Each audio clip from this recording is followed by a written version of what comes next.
Pelajaran apa yang kita dapetin dari kehidupan Nabi di masa kecil yang sulit? Kenapa hidup Nabi itu susah, teman-teman? Salah satu hikmahnya agar Nabi belajar kuwatut tahammul, agar Nabi belajar kemampuan menanggung beban. Allah lagi menyekolahkan Nabi dengan sekolah kurikulumnya dari langit. Itulah sebaik-baik sekolah. Ada sekolah formal yang bikin kurikulumnya ulama. Ada sekolah yang disusun oleh saintis ataupun Dignas, pemerintah, sekolah-sekolah umum. Semuanya baik, tapi ada sekolah yang paling baik dan insya Allah nggak mungkin orang yang sekolah di situ tuh rugi, nggak mungkin. Udah sekolahnya gratis, hasilnya luar biasa, sekolah langit. Apa itu sekolah langit, teman-teman? Kehendak dan ketentuan Allah dalam kehidupan kita itu adalah sekolah bagi kita. Dari sejak kita kecil, remaja, kemudian menjadi laki-laki, kemudian jadi dewasa, kemudian jadi tua. Itu semuanya ada madrasahnya. Dari kecil kita dilahirkan di mana, oleh orang tua kita siapa, dalam lingkungan apa, kita sedang bersekolah. Kurikulumnya Allah, gimana cara kita mendaftar dalam madrasah langit ini? Caranya iman. Nggak ada uang pendaftaran, nggak akan dicoret dan di DO gara-gara nggak bayar uang SPP, nggak ada ujian nasional, nggak ada ujian semester. Ujiannya adalah dalam bentuk kehidupan. Dan itulah madrasah kita. Sehingga dalam madrasah itu Allah bukan mau ngasih kita ijazah bertuliskan nilai, angka, tapi Allah mau ngasih kita ijazah dalam bentuk sifat, dalam bentuk kematangan diri, dalam bentuk pemikiran yang dahsyat, yang jenius, yang brilian, yang lurus, yang kritis. Itu hasilnya. Kalau istilahnya ada materi-materi karakter building, ini karakter buildingnya langsung dari Allah yang lebih tahu tentang manusia. Huwa a'lamu bikum idh ansha'akum minal ard wa idh antum ajinnatun fi butuni ummahatikum. Dia lebih tahu tentang kalian, wahai manusia, ketika dia menciptakan kalian dari tanah. Siapa? Adam.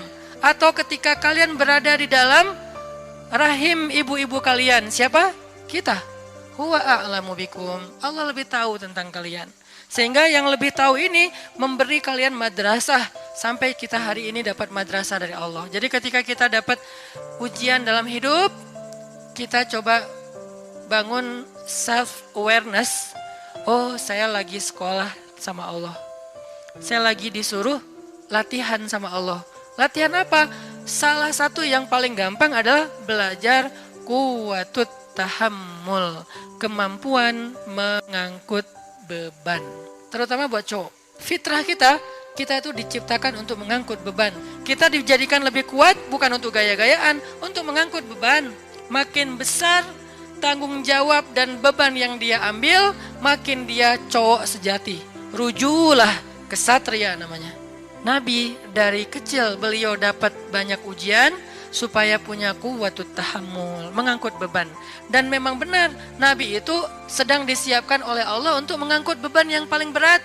Yang ketika dikasih ke langit, langit nolak. Dikasih ke gunung, gunung nolak. Dikasih ke matahari, matahari nolak. Dikasih ke semesta, semua semesta nolak. Dikasihlah kepada manusia yang bernama Nabi. Apa beban yang berat itu yang ditolak oleh semesta? Beban risalah.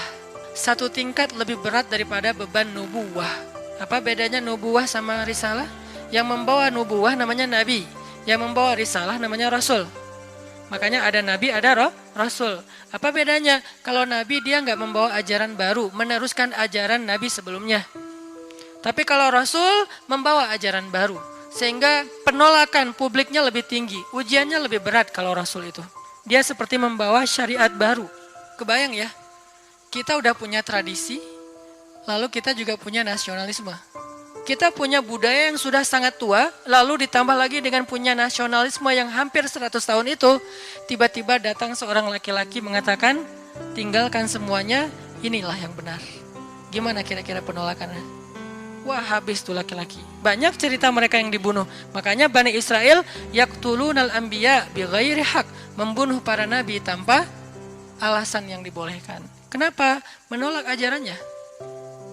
yang sudah turun-temurun selama ratusan bahkan ribuan tahun. Beban inilah yang akan dipikulkan oleh Allah kepada Nabi. Kenapa risalah itu berat? Risalah itu secara bahasa teman-teman artinya ajaran atau misi. Seorang yang membawa risalah, surat, itu namanya Rasul. Rasul ini bisa bermakna Rasul dari langit, berarti Rasulnya Allah, namanya Rasulullah.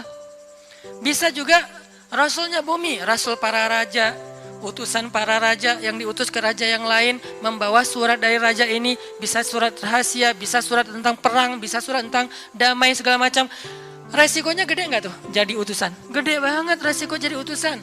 Ini utusan Allah, bukan kepada satu orang, kepada lil alamin, lin nasi kafatan ajmain, kepada banyak manusia.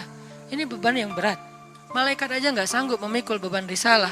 Pohon, laut, dan segala macam makhluk-makhluk Allah, semuanya hands up, nggak mau. Ya Allah saya nggak kuat. Kami kasih ke langit, langit nggak berani. Kami kasih ke bumi dan gunung, gunung-gunung yang gagah, yang kuat itu nggak berani. Kami kasih kepada manusia, mereka mengambilnya. Siapa manusia di sini? Para anbiya. Jadi beban risalah itu berat sekali. Tentang bagaimana caranya yukhrijun nas minadh dhulumati ilan nur. Misinya adalah mengeluarkan manusia, bukan cuma satu suku, manusia dari kegelapan kepada cahaya. Dan yang paling berat risalahnya, risalah Rasulullah SAW, karena dakwah beliau bukan kepada satu bangsa, tetapi kepada manusia semuanya, bukan satu zaman, tapi sampai hari kiamat. Itu kenapa Nabi Muhammad itu dari kecil itu susah hidupnya, karena mau menanggung sebuah beban berat, namanya beban risalah. Lalu kepada siapa risalah atau beban ini Nabi wariskan? Karena kan berlaku terus sampai akhir zaman ya. Nggak terputus dengan Nabi wafat. Terus estafet. Kepada siapa Nabi mewariskan tongkat atau beban risalah ini? Al-ulama warasatul anbiya. Para ulama adalah pewarisnya para nabi. Para nabi tidak mewariskan harta dinar dan dirham. Para nabi mewariskan ilmu atau mewariskan agama.